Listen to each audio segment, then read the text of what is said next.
Monitor එකක් ගන්නවත් සල්ලි තිබුණේ නැහැ. ඒකලා මම කරේ වැඩේ ගෙදර ටීවී එක අරගෙන ටීවී එක කම්පියුටර් එකට සෙට් කරලා තමයි මොනිටර් දෙකක් විදිහට ඒක අරගෙන තමයි මම ලයිව් කරන්න පටන් ගත්තේ මුලින්ම. වයස? වයස 20යි. අවුරුදු 20ක් කොල්ලෙක්ද? මම හිතුවා අවුරුදු 28ක් 30ක් වගේ ඇති කියලා. නෑ 20යි. මේ විදිහේ YouTube channel එකේ subscribersලා කීයක් ඉන්නවද? සබ්ස්ක්‍රයිබර්ස්ලා 4,90,000ක් විතර ඉන්නවා. ගොඩාක් කට්ටිය කමෙන්ට් කරලා තිබ්බා බිල්ලයි ඩොක්ටර් ඩී අතර සම්බන්ධය මොකක්ද? මට මතකයි එක මාසික $100 වැටලා තිබුණා. ඒ වැටුණ පළවෙනි මාර. පළවෙනි $100.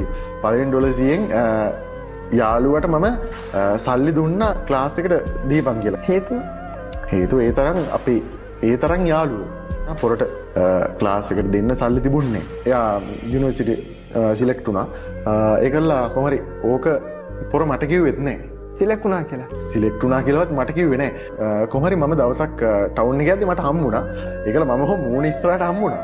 මූණ ඉස්සරහට හම්බුණාට මම නිකන් අර නිකන් ගණන් ගන්න වගේ පොඩි හිනාවක් දාලා ගියා යන්න මාත් එක්ක ඔච්චර බොක්කෙන් හිටපු ඩයල් එක අර YouTube රෙවෙනියු එකේ ක්ලාස් එක ආපු යාළුවා මේ සහෝදරයා කියපු එක්කන. අනිවාර්යයෙන් කාවත්ම විතර විශ්වාස කරන්න එපා. තමන්ට තමන් විතරයි කියන තැන ඉඳගෙන ගේමක් ගන්න. ඒතර අනිවාර්යෙන් දවසක හරියනවා. නැත්තම් අනිවාර්යෙන් ඔයාලටත් වෙන්නේ බැකව ගත්තා අපි හුකෝ ගත්තා කියන්න තමයි වෙන්නේ.